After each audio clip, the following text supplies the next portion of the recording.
Hello students. आज की इस वीडियो में मैं एड्रेस कर रहा हूं बीए एलएलबी के एस्पिरेंट्स को। उम्मीद करता हूं कि आप सब बेहतर होंगे और ये भी उम्मीद करता हूं कि अब तक आप लोगों ने अपना जहन बना लिया होगा, अपना मूड बना लिया होगा बीए एलएलबी की तैयारी का और बीए एलएलबी में एडमिशन का। यानी कि आज की इस वीडियो में मैं बात कर रहा हूं फ्यूचर लॉयर्स से। दोस्तों, मशहूर स्कॉलर वॉल्टर स्कॉट का कहना यह था कि एक लॉयर हिस्ट्री और लिटरेचर की नॉलेज के बिना एक मैकेनिक की तरह है। जिस तरीके से एक मैकेनिक गाड़ी को रिपेयर तो कर सकता है, लेकिन वो गाड़ी के पुर्जे पुर्जे और उनकी बारीकियों को नहीं जानता, बिल्कुल इसी तरीके से अगर एक लॉयर हिस्ट्री और लिटरेचर वगैरह को नहीं जानता तो वो एक काबिल लॉयर नहीं माना जा सकता। लेकिन अगर आप हिस्ट्री और लिटरेचर वगैरह की जानकारी को अपने अंदर समो लेते हैं तो वॉल्टर स्कॉट के मुताबिक आप एक मैकेनिक नहीं बल्कि एक आर्किटेक्ट बन जाते हैं।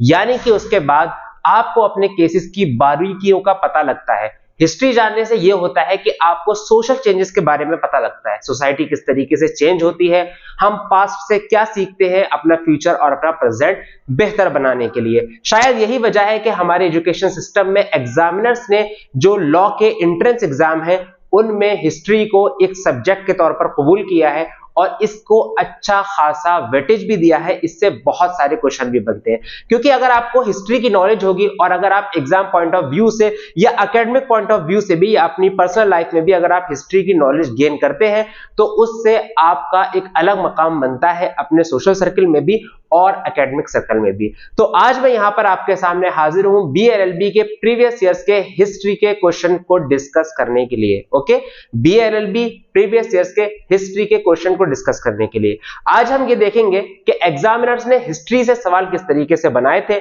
उनका लेवल ऑफ डिफिकल्टी क्या था, किस फील्ड से कितने सवाल आए। क्योंकि अगर आपको एक बार ये चीजें समझ आ जाएंगी तो उसके बाद आपको एग्जामिनर के माइंडसेट के साथ साथ ही क्वेश्चन बनाने का जो एक पैटर्न होता है वो भी समझ आ जाएगा, और वो समझ एक बार आ गया तो दूसरे एस्पिरेंट के मुकाबले में आपकी तैयारी काफी आसान और काफी एडवांस हो जाएगी। मेरा नाम है काशिफ फहीम और आप देख रहे हैं अल्यूरिंग शिक्षा द्वार। तो बिना किसी देरी के शुरू करते हैं बीएलएलबी के प्रीवियस ईयर्स के हिस्ट्री के क्वेश्चंस। ओके, तो देखते हैं क्वेश्चंस को। क्वेश्चन ये है, ये जो क्वेश्चन मैं स्किप कर रहा हूं ये बेसिकली ज्योग्राफी और सब्जेक्ट्स वगैरह के क्वेश्चन है। तो ये वो क्वेश्चन है जो ऑलरेडी जो है डिस्कस हो चुके हैं। आप हमारे YouTube चैनल पर जा करके और वीडियोस देख सकते हैं जिनमें इन सबको डिस्कस किया है। हमने सब्जेक्ट वाइज सारी वीडियोस अपलोड कर दी है। ओके, तो यहां पर सवाल ये हो रहा है, make in India initiative was launch by prime minister Narendra Modi in, यानी कि मेक इन इंडिया जो इनिशिएटिव है वो प्राइम मिनिस्टर नरेंद्र मोदी के जरिए कब लॉन्च किया गया, यानी कि किस साल में लॉन्च किया गया। अब सबसे पहले आंसर देखने से पहले क्वेश्चन को समझ लेते हैं। ठीक है, मेक इन इंडिया, तो मेक इन इंडिया बेसिकली क्या है? मेक इन इंडिया क्या है? तो मेक इन इंडिया एक तरीके की पहल थी, एक इनिशिएटिव था जिसमें इस बात पर जोर दिया गया था कि इंडिया को एक मैन्युफैक्चरिंग हब बनाया जा सके। यहां पर नाम से ही जाहिर हो रहा है मेक इन इंडिया मतलब इंडिया के अंदर बनाओ। ठीक है, क्या बनाओ? इंडिया के अंदर गुड्स बनाओ, इंडिया के अंदर सर्विसेज बनाओ, चीजें बनाओ, डिवाइसेस बनाओ, गाड़ियां बनाओ, यानी कि ये सारी चीजें बनाओ, इंडिया को एक मैन्युफैक्चरिंग हब बनाओ। यानी कि इसका मतलब ये था कि अगर हम इंडिया को एक मैन्युफैक्चरिंग हब बना देंगे, यहां पर फैक्ट्रीज लगा देंगे, कारखाने लगा देंगे, यहां पर कहना चाहिए कि बहुत सारी चीजें अगर मैन्युफैक्चर हो जाएंगी तो हम इंपोर्ट पर कम निर्भर रहेंगे, बाहर से आने वाले सामान पर हम कम डिपेंड रहेंगे, बल्कि हम इंपोर्ट की जगह और एक्सपोर्ट करने की पोजीशन में आ जाएंगे। और अगर हम एक्सपोर्ट करेंगे तो उससे क्या फायदा होगा? उससे यह फायदा होगा कि हमारी तैयार की हुई चीजों को ग्लोबल मार्केट पे अहमियत मिलेगी, साथ ही साथ फॉरेन करेंसी भी हमारे देश में आएगी, जिससे देश की जीडीपी का और फॉरेन रिजर्व का ओवरऑल फायदा होगा। तो ये मेक इन इंडिया एक इनिशिएटिव शुरू किया गया था और इसके बहुत सारे फायदे, जिनमें से कई सारे तो मैंने अभी गिना दिए। इंडिया को मैन्युफैक्चरिंग हब बनाना, अब जाहिर है इंडिया मैन्युफैक्चरिंग हब बनेगा तो जॉब्स किनको मिलेंगी? ऑब्वियसली इंडियंस को ही मिलेंगी। तो इसलिए इस इनिशिएटिव को शुरू किया गया था ताकि हम इंडिया को मैन्युफैक्चरिंग हब बनाएं, यहां लाखों लोगों को जॉब्स दें, इसके साथ ही इंपोर्ट पर अपनी डिपेंडेंसी कम करें, ताकि जब हम चीजों को एक्सपोर्ट करें तो इंडिया में फॉरेन रिजर्व आए, फॉरेन जो है करेंसी है। अब सवाल की तरफ लौटते हैं। सवाल यह है, बिल्कुल बेसिक है, make in India initiative was launched by prime minister Narendra Modi in, यानी कि कौन सी साल में प्राइम मिनिस्टर नरेंद्र मोदी के जरिए मेक इन इंडिया इनिशिएटिव को लॉन्च किया गया था? जवाब इसका, अगर आपने मेक इन इंडिया के बारे में थोड़ा सा भी पढ़ा है तो आपको पता होना चाहिए। जवाब इसका बिल्कुल ठीक है और बिल्कुल सटीक है, जवाब ए।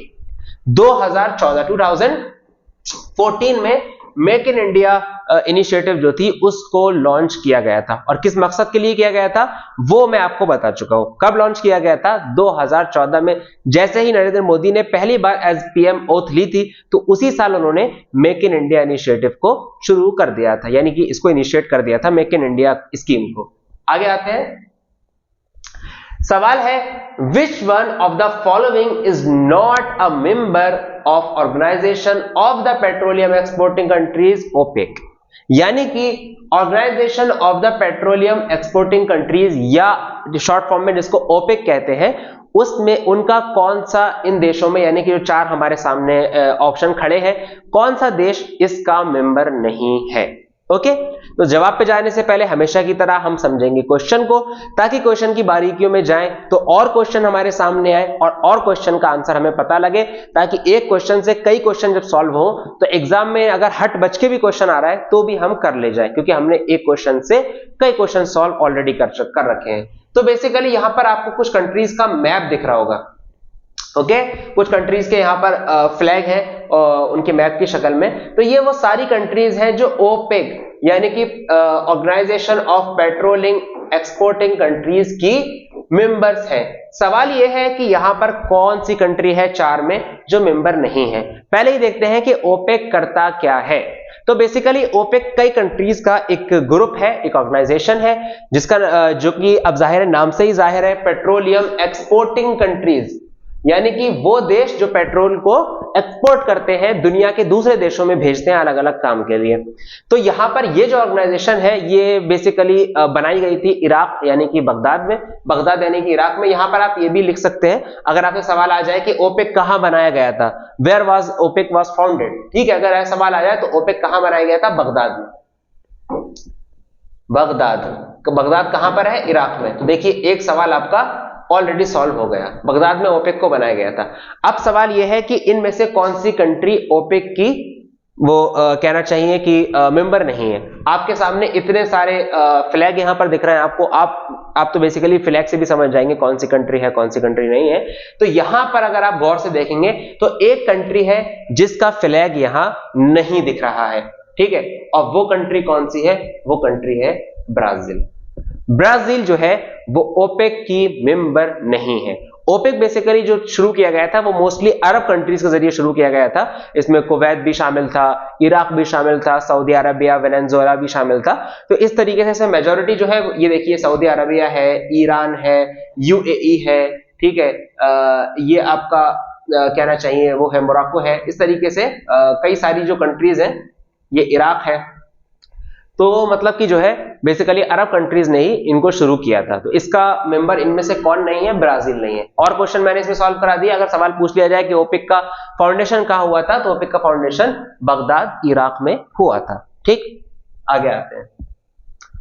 सवाल है, consider the following statement about the British economic policies, यानी कि इंडिया में जब ब्रिटिशर्स का राज था तो ब्रिटिशर्स ने कुछ इकोनॉमिक पॉलिसीज को यहां पर लागू किया था। इकोनॉमिक पॉलिसीज से आप समझ सकते हैं हमारी बेसिकली जो इकोनॉमी यानी कि अर्थव्यवस्था, हमारे माश से जो पॉलिसीज रिलेट करती है उनको इकोनॉमिक पॉलिसीज कहते हैं। तो ब्रिटिशर्स ने इंडिया में राज करते हुए कई सारी इकोनॉमिक पॉलिसीज इंडिया में लागू की, है ना, अपने फायदे के लिए, कुछ और मकसदों के लिए।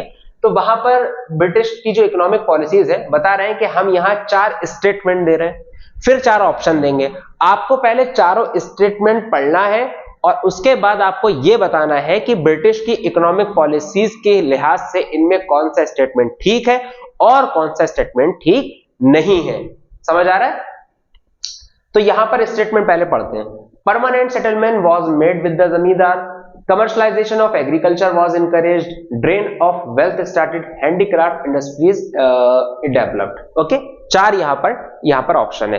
तो अगर आपने ब्रिटिश की इकोनॉमिक पॉलिसीज पढ़ी होंगी तो यहां पर आपको कुछ चीजें होंगी जो इकोनॉमिक पॉलिसीज के लिहाज से बिल्कुल सही नजर आई होंगी, लेकिन कुछ चीजें यहां सही नजर नहीं आएंगी। ओके, पहले हम सारे के सारे स्टेटमेंट को डिस्कस कर लेते हैं। तो हुआ यह था, पहला स्टेटमेंट परमानेंट सेटलमेंट के बारे में है। तो ब्रिटिशर्स ने जो था जमींदारों से एक सेटलमेंट किया था, एक एग्रीमेंट किया था, और उसमें यह लिखा था कि जो जो जमींदार जहां जहां पर जिस जमींदार का कहना चाहिए दबदबा है, वहां वो जमींदार क्या करेगा, अपने यहां के किसानों से टैक्स वसूलेगा और वो टैक्स जो है ब्रिटिशर्स को देगा। यानी कि ब्रिटिशर्स ने डायरेक्टली किसानों से टैक्स वसूलने की जगह जमींदारों से कॉन्ट्रैक्ट किया। इसको हम कहते हैं परमानेंट सेटलमेंट विद जमींदार। ओके, इनसे कहा गया कि हमें जो है आप जो है अपने यहाँ के किसानों से टैक्स लेंगे और वो टैक्स हमें देंगे। इस टैक्स के बारे में एक बहुत दर्दनाक और बहुत कहना चाहिए एक ऑप्रेस्ड करने वाली बात यह है कि ये टैक्स जो था वो फिक्स्ड था। क्या था? फिक्स्ड था। मतलब यह है कि ब्रिटिशर्स ने कह दिया कि हमें इतना % टैक्स चाहिए। फॉर एग्जांपल हमें 50% टैक्स चाहिए। अब उनको इससे मतलब बिल्कुल नहीं पड़ता कि इस बार खेती कैसी हुई, ठीक है, खेती जो बाढ़ आ गई तो खेत बह गए, ठीक है, किसानों का कितना घाटा हुआ, किसानों की कितनी बचत हो रही, इससे उन्हें कोई फर्क नहीं पड़ता। उन्होंने कह दिया हमें फिक्स टैक्स चाहिए, तो अब फिक्स टैक्स देना जमींदारों की मजबूरी है। जमींदार किसी भी तरीके से किसान से लेके वो फिक्स टैक्स ऊपर यानी ब्रिटिश ऑफिसर्स को देगा। पहला ये परमानेंट सेटलमेंट ये हुआ था। दूसरा बता रहे हैं commercialisation of agriculture was encouraged, यानी कि एग्रीकल्चर यानी खेती बाड़ी का कमर्शलाइजेशन हुआ था। कमर्शलाइजेशन अगर कुछ लोगों को समझ नहीं आ रहा होगा तो मैं बता दूं, कमर्शलाइजेशन क्या होता है। कमर्शलाइजेशन एक ऐसा प्रोसेस होता है जिसमें किसी भी चीज के जरिए आप उसमें पैसा कमाने का तरीका ढूंढ लेते हैं, ठीक है, उसको हम कमर्शलाइजेशन कहते हैं।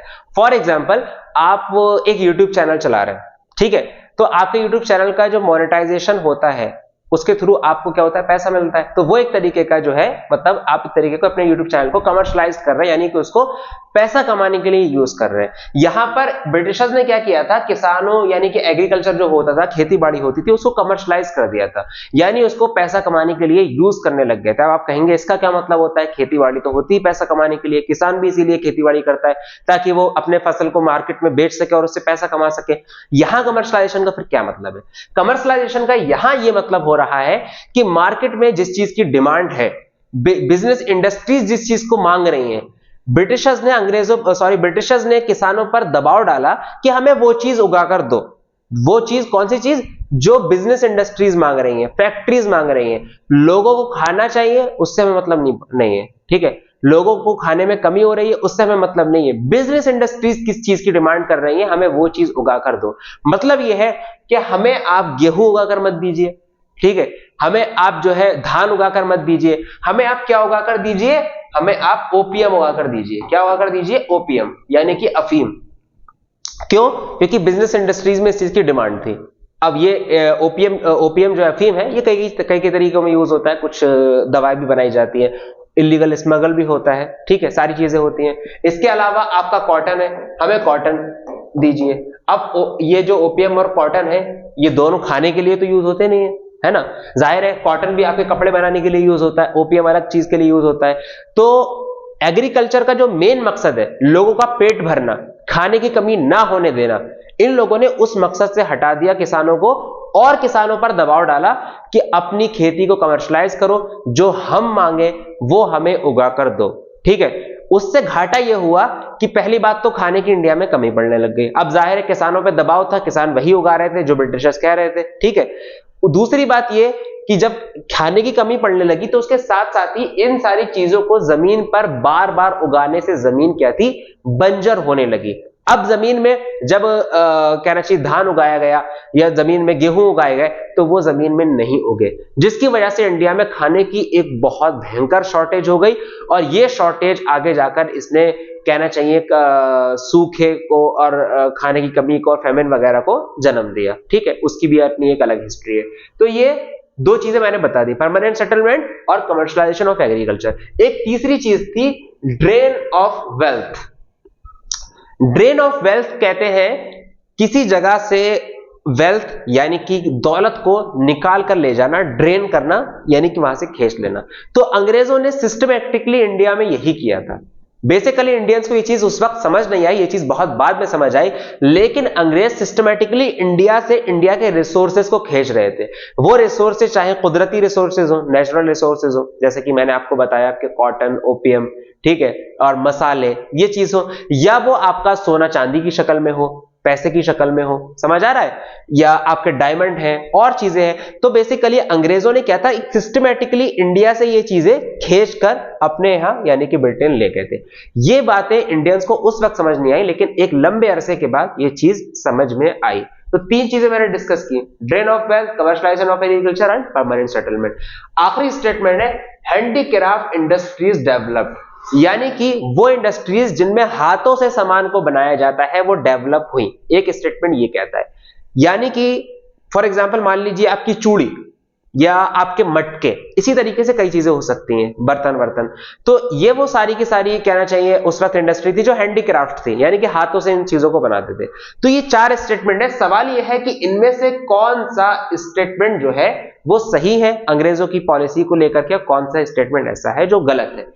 अब यहां पर आपके जो है चार ऑप्शन है, 1, 2, 4, यानी कि permanent settlement, commercialisation of agriculture and handicraft industries ठीक है, या 2 and 4 यानी कमर्शियलाइजेशन ऑफ हैंडीक्राफ्ट इंडस्ट्रीज, या 1, 2, 3 या 3 and 4। यहां पर आपको ये सारी चीजें देखनी है, ठीक है।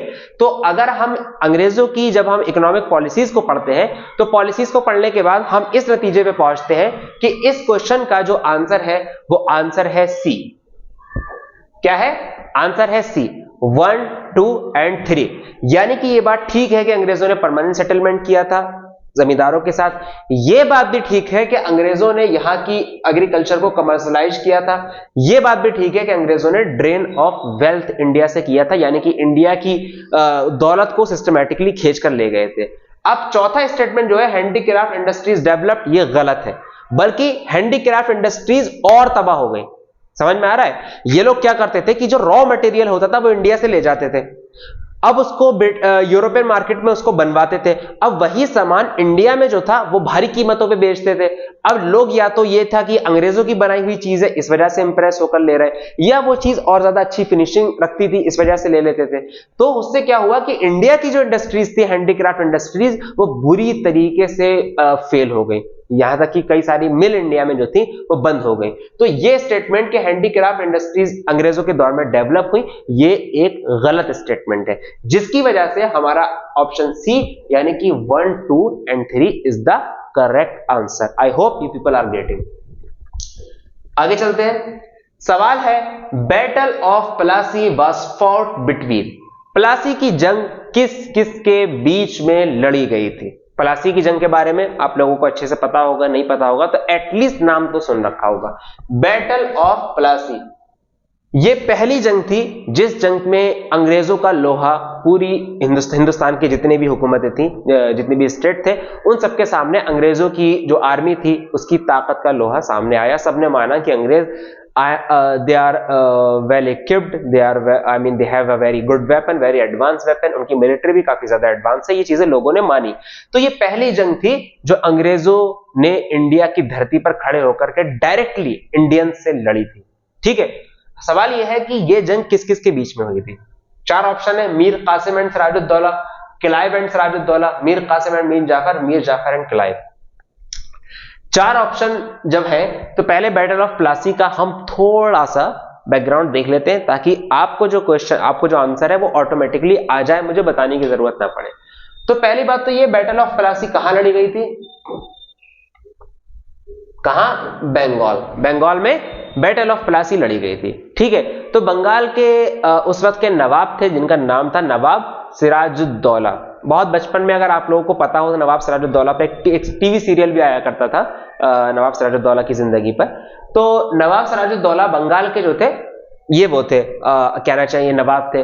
तो हुआ यह था कि इंडिया में उस वक्त तक कई यूरोपियन देशों के लोग आ चुके थे। आपके डच भी थे, आपके फ्रेंच भी थे, आपके ब्रिटिश भी थे। तो ब्रिटिश और फ्रेंच यानी कि ब्रिटेन और फ्रांस से जो लोग आए थे, ये लोग लंबे अरसे तक इंडिया में रुके रहे, फिर आखिर में फ्रेंच भी चले गए, फिर ब्रिटिश यहां बाकी रहे। तो हुआ यह था कि एक जंग की तैयारी हो रही थी आपके ब्रिटिश और फ्रेंच के बीच में, सही है। तो इन लोगों ने एक किला बनाया था, अंग्रेजों ने वहां कोलकाता में यानी कि बंगाल में एक किला बनाया था जिसका नाम था फोर्ट विलियम। क्या नाम था? Fort William. तो हुआ यह था कि नवाब सिराजुद्दौला जो थे वो इस जंग के खिलाफ थे। तो नवाब सिराजुद्दौला ने अंग्रेजों से कहा कि देखो ऐसा है, फोर्ट विलियम जो किला है इससे आप लड़ाई नहीं लड़ सकते। अंग्रेजों को यह बात जो थी समझ में नहीं आई, तो नवाब सिराजुद्दौला जो होते हैं वो फोर्ट विलियम जो किला था उसको घेर लेते हैं। क्या? फोर्ट विलियम जो किला है उसको घेर लिया। अब फोर्ट विलियम किले को जब घेर लिया तो जो अंग्रेज वहां थे उनसे लड़ाई हुई, ठीक है। तो क्या हुआ, जो कई सारे अंग्रेज जो थे वो अपनी जान बचाने के लिए इधर उधर भागे। तो कई सारे अंग्रेज जो थे एक होल में छुप गए। लगभग 146 से 150 अंग्रेज जो थे एक होल, एक तंग सा एक छेद, एक होल था, उसमें कई सारे अंग्रेज जो थे वो छुप गए। लेकिन नवाब की आर्मी की डर की वजह से वो लोग नहीं निकले और फिर सफोकेशन यानी कि दम घुटने की वजह से उन लोगों की वहां मौत हो गई। ये बात है 1856 की। अगर आपसे पूछा जाए कि और इस होल वाली जो ट्रेजेडी थी इसको ब्लैक होल का नाम दिया गया, ब्लैक होल ऑफ कैलकाटा, ठीक है। ब्लैक होल ऑफ कैलकाटा का इसका नाम दिया गया। तो आपसे पूछा जा सकता है कि ये कब हुआ था black hole of Calcutta? Basically इसी की वजह से बैटल ऑफ प्लासी शुरू हुई। तो ये हुआ, ये बात है मैं कर रहा हूं 1856 की, ठीक है। तो 1856 में बैटल ऑफ प्लासी जो थी वो ब्लैक होल ट्रेजेडी जो थी उसकी वजह से शुरू हुई। अभी क्या मसला था, जब अंग्रेजों ने यह बात देखी कि नवाब की वजह से उनके कई सारे लोग दम घुट के मर गए, तो अंग्रेजों ने फिर नवाब के खिलाफ जंग शुरू कर दी। फिर 1757 में जंग हुई, यानी कि 1857 की बगावत से ठीक 100 साल पहले 1757 की बात कर रहा हूं मैं।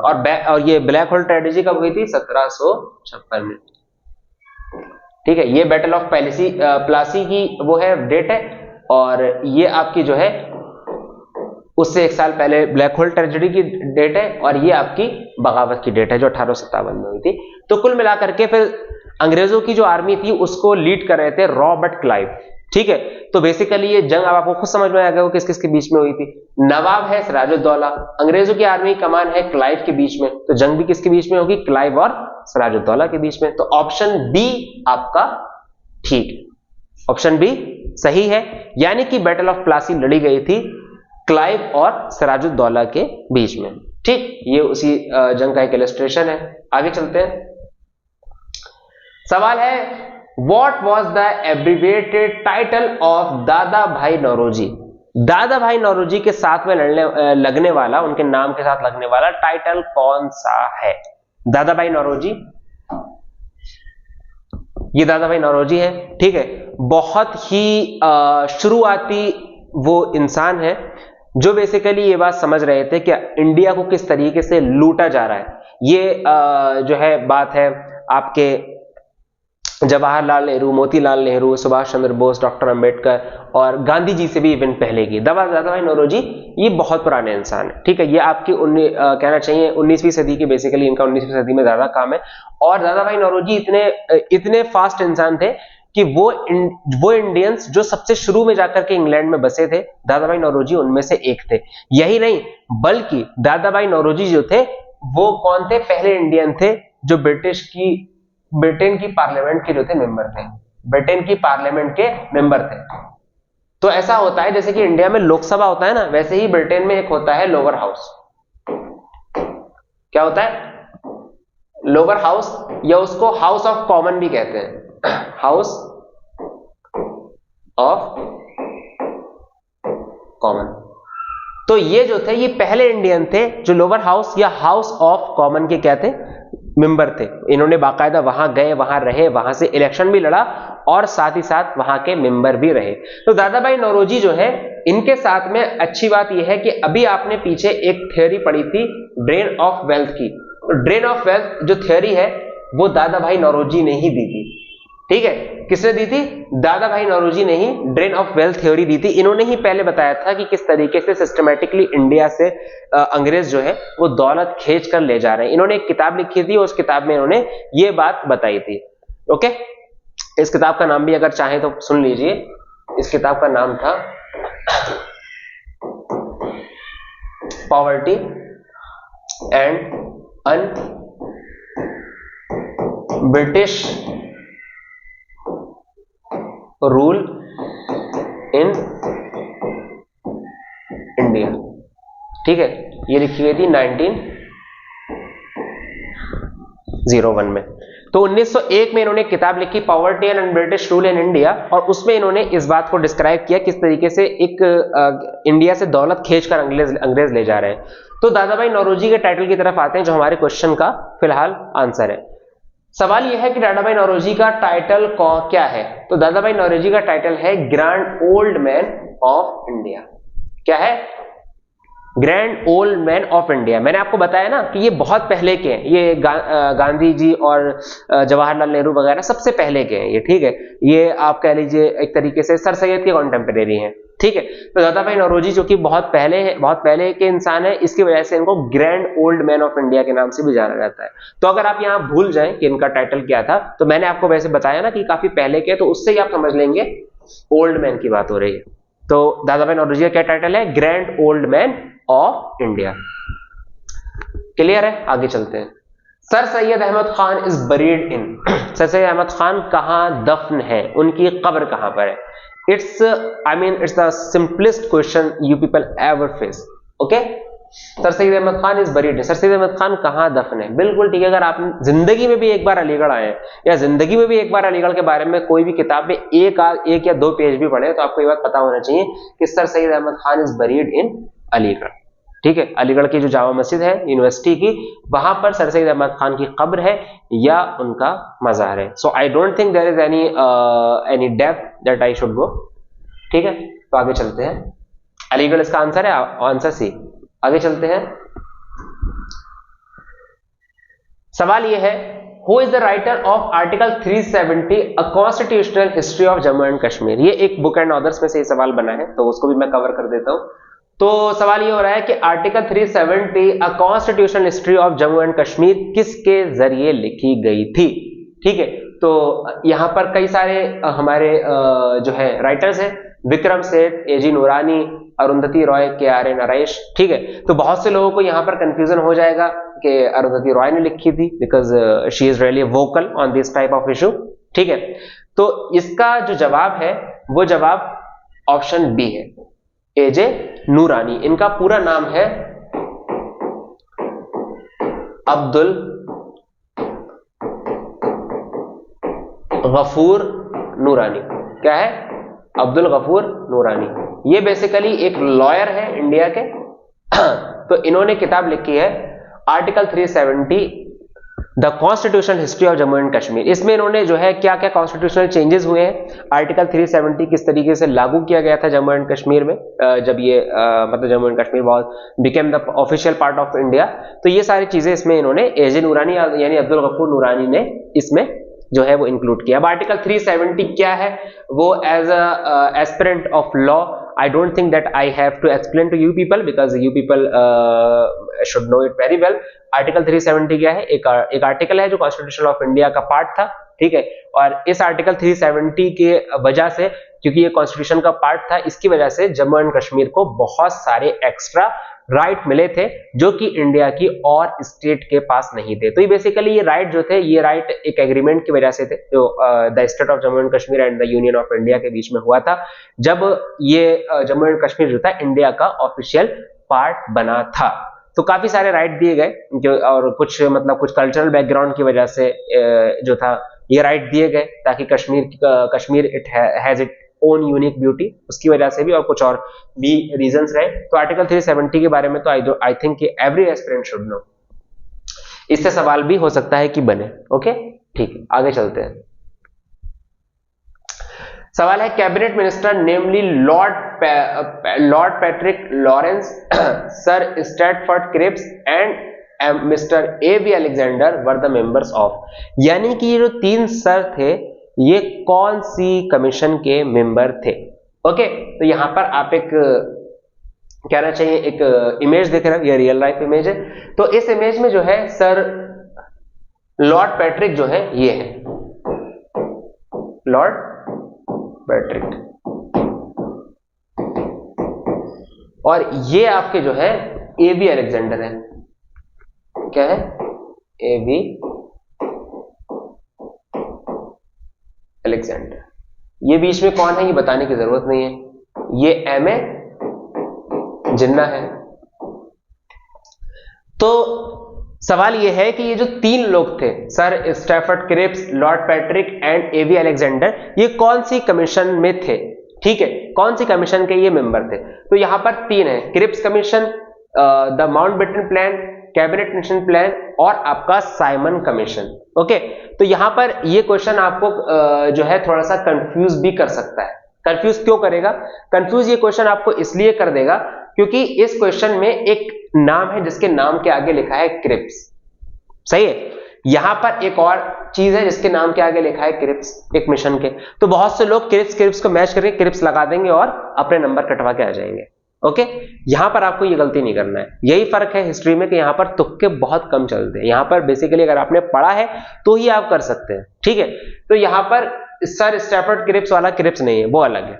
यहां पर सवाल है इनमें से ये लोग कौन से मिशन का हिस्सा थे। यहां पर इनका जवाब होगा ऑप्शन सी, कैबिनेट मिशन का। तो 1946 में क्या था, एक कमेटी आई थी इंग्लैंड से, जो इंग्लिश गवर्नमेंट ने भेजी थी बेसिकली, और वो कमेटी का काम ये था कि वो इंडिया जाए, इंडिया में जैसे इंडिया का पार्टीशन होना है उसको किस तरीके से इंडिपेंडेंस देनी है, यहां पर किस तरीके से इसमें इंडिया का कॉन्स्टिट्यूशन बनना है, ये सारी चीजें इंडियन लीडर्स के साथ डिस्कस करें। तो इनका ये काम था, ये आए थे जवाहरलाल नेहरू, एम ए जिन्ना, गांधी जी, ये सबसे इनकी रोज की मीटिंगें होती थी। तो इनकी जो टीम थी उसको कैबिनेट मिशन कहते थे। तो कैबिनेट मिशन प्लान बेसिकली आया था, और हमने पिछली वीडियो में भी बताया था कि कैबिनेट मिशन प्लान ही था जिसकी वजह से इंडिया में कॉन्स्टिट्यूशन आया। ये कॉन्स्टिट्यूशन जो आया था उसका प्रोविजन हमें कैबिनेट मिशन प्लान ने ही दिया था। तो ये है लॉर्ड पैट्रिक और ये है एवी अलेक्जेंडर, ठीक है। तो ये किसके मेंबर है? कैबिनेट मिशन प्लान के, ना कि क्रिप्स मिशन की। ये बात आप याद रखिएगा। आगे चलते हैं, सवाल है 56। ये है, एक मिनट सॉरी, ये दूसरे सब्जेक्ट का है, पॉलिटी का। सर इसको करा चुके हैं, आप दूसरी वीडियो में देख सकते हैं। यहां पर ये सवाल और है, the national anthem was originally in, यानी कि नेशनल एंथम की ओरिजिनल लैंग्वेज क्या थी। सवाल यहां पर हो रहा है। आप बहुत सारे लोग आप नेशनल एंथम जाहिर है गाते होंगे, जंगल मंगल अधिनायक जय है। तो बहुत से लोगों को ये नहीं पता कि उसकी ओरिजिनल लैंग्वेज क्या है, ठीक है। हम लोग उसको लाइक संस्कृत में गाते हैं तो लगता होगा कि नहीं संस्कृत ही उसकी ओरिजिनल लैंग्वेज है। It's not like that. उसकी जो ओरिजिनल लैंग्वेज है बेसिकली अगर आपको पता हो वो किसने लिखा है तो आपको ये बात पता करने में बिल्कुल भी देर नहीं लगेगी कि इसकी ओरिजिनल लैंग्वेज क्या है। ये लिखा किसने था? ये लिखा था रविंद्रनाथ टैगोर। रविंद्रनाथ टैगोर ने इसको लिखा था, ठीक है। तो रविंद्रनाथ टैगोर कौन थे? एक बंगाली पोएट थे, ये बात सबको पता है। तो अगर आपने रविंद्रनाथ टैगोर को पढ़ा है, थोड़ा सा भी जानते हैं रविंद्रनाथ टैगोर के बारे में, और आपको यह पता है कि रविंद्रनाथ टैगोर ने हमारा नेशनल एंथम लिखा था, तो आपको यह पता करने में बिल्कुल देरी नहीं होनी चाहिए कि जो हमारा नेशनल एंथम था वो ओरिजिनली किस में लिखा गया था। तो ओरिजिनली किस में लिखा गया था? बंगाली में। किस में लिखा गया था? बंगाली में। लेकिन बाद में इसको जो था संस्कृताइज कर दिया गया, यानी कि संस्कृताइज मतलब इसको संस्कृत में ट्रांसलेट किया गया और इसका जो संस्कृत वर्जन है उसको अडॉप्ट किया गया, ठीक है। हम जो इंडिया का कॉन्स्टिट्यूशन है उसने इसको अडॉप्ट किया, ठीक। और हम लोग भी इसका जो संस्कृत का वर्जन है वही गाते हैं, लेकिन इसका ओरिजिनल वर्जन किस में है? बंगाली में है, ठीक है। ये बात आपको याद होनी चाहिए। ओके, क्लियर है? तो अब ये क्यों हुआ, इसकी वजह भी हो सकती है, because Bengali is I mean it's not the language that every Indian speak, okay. तो संस्कृत जो है it is rooted in India, okay. ये बहुत पुरानी लैंग्वेज है and may be that the adopter might have think that I mean every Indian connect with the Sanskrit but not every Indian connect with the Bengali, okay। तो इस वजह से इसका जो संस्कृत वर्जन है उसको अडॉप्ट किया गया और इंडिया में संस्कृत वर्जन ही इसका गाया जाता है, ठीक है। आगे सवाल ये है, April 23 is observed as the English language day, mark the birth and death of, यानी कि इंग्लिश लैंग्वेज डे जो मनाया जाता है अप्रैल 23 को, वो किसका बर्थ और किसका जो डेथ है वो दिखाता है, यानी कि किसके बर्थ और डेथ से रिलेट करके, किसकी पैदाइश और मौत से रिलेट करके इंग्लिश लैंग्वेज डे मनाया जाता है। So the magician of English, I mean some people say him the prophet of English too तो ये इसका जवाब क्या होगा? William Shakespeare. William Shakespeare. So William Shakespeare के बारे में अगर आप लिटरेचर को थोड़ा बहुत भी जानते हैं, एज अ लॉयर मैंने बताया शुरुआत में कि लिटरेचर को जानना जरूरी है, तो लिटरेचर थोड़ा बहुत भी जानते हैं तो विलियम शेक्सपियर से आप लोग अजनबी नहीं होंगे। It's one of the finest writer in any language and it's like the finest writer in English too। तो इनकी बहुत सारी ऐसी मशहूर कोट्स हैं, बहुत सारी मशहूर किताबें हैं जो जिन्होंने इंग्लिश पर ही नहीं बल्कि इंग्लिश के बाहर दूसरे लैंग्वेजेस पर भी काफी असर डाला। आपको भी नहीं पता होगा, आप विलियम शेक्सपियर के काफी सारे कोट्स बोलते होंगे, ठीक है। फॉर एग्जांपल इनका एक ड्रामा है रोमियो एंड जूलियट, उसमें इन्होंने एक चीज कही थी, What's in the name? What's in the name? इसका मतलब होता है नाम में क्या रखा है, ठीक है। हम में से बहुत से लोग जो होते हैं इस बात को एक कोट की तरीके से, कहावत की तरीके से बोलते हैं, अरे नाम में क्या रखा है, ठीक है। मतलब ये कि किसी का नाम अच्छा है, किसी का नाम बुरा है तो उसे मत देखो, वो इंसान कैसा है ये देखो, इसका मतलब ये होता है। तो ये जो कोट था ये बेसिकली विलियम शेक्सपियर ने अपनी एक ड्रामे में लिखा था और उसको हम लोग भी बोलते हैं। तो ये इस इंसान का इन्फ्लुएंस ही है कि उस इंसान की लैंग्वेज भी हमारी लैंग्वेज नहीं है, लेकिन उसके बावजूद भी उस इंसान के कोट हम अपनी लैंग्वेज में यूज कर रहे हैं। तो सवाल ये था कि इंग्लिश लैंग्वेज डे जो मनाया जाता है वो किसके बर्थ और डेथ को रिलेट करते हुए मनाया जाता है? तो वो मनाया जाता है विलियम शेक्सपियर के बर्थ एंड डेथ को रिलेट करते हुए। ओके, अगले सवाल पर आते हैं। The UN decade for poverty eradication as declared by the general assembly was, यानी कि वो कौन से ऐसे 10 साल थे जिसमें यूएन की जनरल असेंबली ने गरीबी हटाने के तौर पर मनाया, यानी कि वो कौन से 10 साल थे इसमें पॉवर्टी इरेडिकेशन, गरीबी खत्म करने के लिए मनाया गया? कौन सा ऐसा 10 साल था, ठीक है। तो वो 10 साल आपके 1996, 2005, 1997, 2006, 1999, 2008 एंड 2000 to 2009। यहां पर आपके सामने 10 साल यानी डिकेड जो होता है उसको कहते हैं 10 साल को। तो क्वेश्चन बेसिकली ये है, कौन से 10 साल थे जिनको यूएन जनरल असेंबली ने गरीबी हटाने के तौर पर डिक्लेयर किया? तो यहां पर आपका जो इसका सही आंसर है वो है ऑप्शन ए, 1996 to 2005। ओके, तो इसमें इन लोगों ने एम किया था कि हमें दुनिया भर से गरीबी हटा देनी है और इंसान को जो मिनिमम एटलीस्ट खाना है वो उसको देना है, जो मिनिमम वेज होती है वो उसको मिलना चाहिए। इस तरीके से ये एक अलग डिबेट है कि ये लोग अपने इस मिशन में पूरी तरीके से कामयाब हुए या फेल हुए या पार्शली कामयाब या पार्शली फेल हुए, आई मीन उस पर आप डिबेट कर सकते हैं। बट जो एक हिस्टोरिकल कहना चाहिए स्टेप लिया गया था, पॉवर्टी इरेडिकेशन डिकेड जो डिक्लेयर किया गया था वो किसे डिक्लेयर किया गया था? 96 to 2005। ओके, इसमें कोई शक की बात नहीं है। हाँ, इस पे आप डिबेट करते रहिए कि इसमें वो कामयाब हुए या फेल हुए और इसमें लोगों ने क्या क्या कदम उठाए, ये सारी बातें बात की। क्लियर है? आगे चलते हैं। सवाल है queen Victoria's proclamation assuming all the powers of government was issued on, यानी कि सवाल बेसिकली यहां पर आपका ये हो रहा है कि क्वीन विक्टोरिया जो थी उन्हें गवर्नमेंट की सारी पावर जो मिली थी वो कौन सी डेट में मिली थी? यानी queen Victoria was not just the queen of Britain, लेकिन ब्रिटेन की जितनी भी कॉलोनीज है दुनिया भर में वो भी क्वीन विक्टोरिया के अंडर ही आती थी। जाहिर है जो ब्रिटेन का राजा या रानी होगा, ब्रिटेन की सारी कॉलोनीज भी उसी की होंगी। मतलब ये मान लीजिए कि इंडिया पूरा का पूरा कॉलोनी, ठीक है, और आपका नीचे की तरफ चले जाएंगे तो आपके दूसरे जो कंट्रीज आते हैं, मलेशिया वगैरह या कनाडा उस तरफ हो गया, तो ये सारे अफ्रीका में भी कई देश थे। तो ये कई सारी ऐसी क्या बोलते देश थे जो उस वक्त ब्रिटिश की कॉलोनी थी। तो यहां सवाल ये हो रहा है कि क्वीन विक्टोरिया जो थी उन्होंने पावर ऑफ गवर्नमेंट कब अज्यूम की थी, कौन सी ऐसी डेट थी? यहां पर 1 अक्टूबर 1858, 1 अक्टूबर 1858, 1 नवंबर, 1 जनवरी 1860 एंड 1 सितंबर 1859।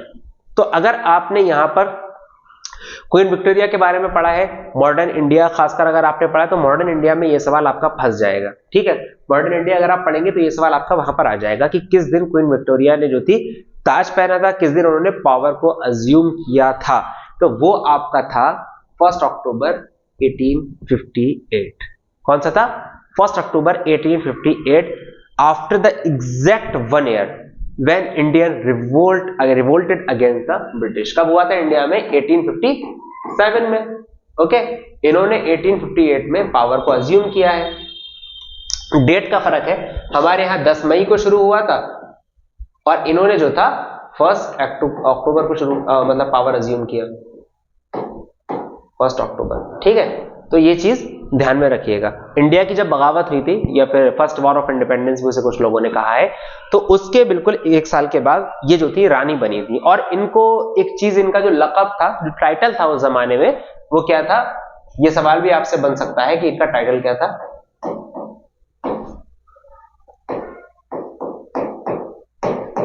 कैसरे हिंद। क्या टाइटल था? कैसरे हिंद, यानी कि हिंदुस्तान की रानी। ये इनका टाइटल था। कैसर जो था वो उस जो कहना चाहिए आपका पुराने जमाने में रोमन एम्पायर जो थी उसके बादशाह, वो कैसर कहना चाहिए, उसमें पर्शियन में कहा जाता है या उर्दू में या अरबिक में कहा जाता है, यानी कि सीजर। ओके, सीजर को कैसर कहा जाता है। तो इनको एक तरीके से सीजर ऑफ इंडिया या कैसर हिंद इनको कहा गया था। ठीक है, तो 1 अक्टूबर 1858 में सारी पावर्स इन्होंने अज्यूम की थी। आगे चलते हैं। सवाल है, the national song Vande Mataram was taken from Bankim Chandra Chattopadhyay novel. यानी कि जो वंदे मातरम जो हमारा नेशनल सॉन्ग है, वो बंकिम चंद्र जो है उनकी कौन सी नॉवेल से लिया गया था। ठीक है, तो इन्होंने कई सारी नॉवेल्स लिखी थी, उसी एक नॉवेल में नेशनल सॉन्ग था यानी वंदे मातरम, तो उसको बेसिकली उठाया गया वहां से और इंडिया का नेशनल सॉन्ग बना दिया गया। यहां पर ये चीज ध्यान रखिएगा, we are talking about national song and not the national anthem. Okay, national anthem की यहां बात नहीं हो रही है, नेशनल सॉन्ग की बात हो रही है। ठीक है, तो नेशनल एंथम किसी और ने लिखा है और नेशनल सॉन्ग किसी और ने लिखा है। नेशनल एंथम किसने लिखा था? रविंद्रनाथ टैगोर ने, और नेशनल सॉन्ग लिखा है बंकिम चटर्जी ने, जो फिलहाल आपकी स्क्रीन पे आपको दिख रहे हैं। तो सवाल यह है कि इनकी कौन सी नॉवेल से नेशनल सॉन्ग को पिक किया गया, नेशनल सॉन्ग को अडॉप्ट किया गया है। 4 यहां पर नॉवेल्स के नाम लिखे हैं, जिनमें से ऑप्शन डी जो है वो आपका राइट आंसर है, यानी कि आनंद मठ। आनंद मठ इनकी लिखी हुई एक नॉवेल थी और उसी से जो नेशनल सॉन्ग है हमारा वंदे मातरम, उसको लिया गया था। और भी इनकी और भी नॉवेल है, जैसे कपल कुंडाला या फिर क्या बोलते हैं राज सिम्हा, अलग अलग तरीके से, दुर्गेश नंदिनी वगैरह। लेकिन इनकी जो आनंद मठ जो नॉवेल है, यहां से नेशनल सॉन्ग को पिक किया गया था हमारे। ओके, आगे आ जाते हैं। Who among the following had called Rabindranath Tagore as the greatest sentinel? यानी कि रविंद्रनाथ टैगोर को ग्रेट सेंटिनल किसने कहा था? सेंटिनल क्या होता है? सेंटिनल बेसिकली होता है गार्ड। इसको प्रोटेक्टर के एक्स मतलब उसमें भी कॉन्टेक्स्ट में भी बोला जाता है। अगर कोई आपका प्रोटेक्टर है, कोई आपको गार्ड कर रहा है, आपको हिफाजत दे रहा है, तो वो सेंटिनल होता है। तो किसने रविंद्रनाथ टैगोर को सेंटिनल कहा था? अबुल कलाम आजाद, महात्मा गांधी, राजेंद्र प्रसाद एंड सुभाष चंद्र बोस। ठीक है, यहां पर आपके पास 4 ऑप्शन है। तो बेसिकली इनको सेंटिनल कहा गया था क्योंकि इनके इनकी जो स्टोरीज थी, इनकी जो कई सारी हम कह सकते हैं इनके सॉन्ग्स थे, उसमें जो था एक नेशनलिज्म और इंडियन कल्चर की सुप्रीमेसी का एक वो मिलता है, एलिमेंट मिलता है। इंडियन कल्चर की सुप्रीमेसी का एक एलिमेंट मिलता है। ओके, इसकी वजह से ये था कि रविंद्रनाथ टैगोर जो है ये सिर्फ ब्रिटिशर्स के खिलाफ नहीं है, बल्कि ये इंडियन कल्चर जो है उसके भी फ्लैग को उठाए हुए हैं। इंडियन कल्चर, इंडियन लोगों से चाहते हैं, इंडियंस के, कि ये जो है अपने कल्चर को अडॉप्ट करें, जिसकी वजह से इनको लोगों ने काफी पसंद किया। और उसके बाद सुभाष चंद्र बोस, हमारे ऑप्शन डी ने इनको क्या कहा? द ग्रेट सेंटिनल कहा था। किसने ये इनको टाइटल दिया था? सुभाष चंद्र बोस ने ये टाइटल दिया था। तो यहां पर आकर के हमारे हिस्ट्री के सारे क्वेश्चन हो जाते हैं solve. Now if anybody has any query और एनी सजेशन और व्हाटएवर, दे कैन कमेंट, और टीम विल रिप्लाई। और अगर जो मैंने यहां पर आपको पढ़ाया है, अगर आपको वो पीडीएफ फॉर्म में चाहिए, तो आप वीडियो के डिस्क्रिप्शन में जाइए, डिस्क्रिप्शन में एक लिंक मेंशन है, वहां से आप ले सकते हैं। Okay, all the best for your exam, all the best for your preparation. Thank you.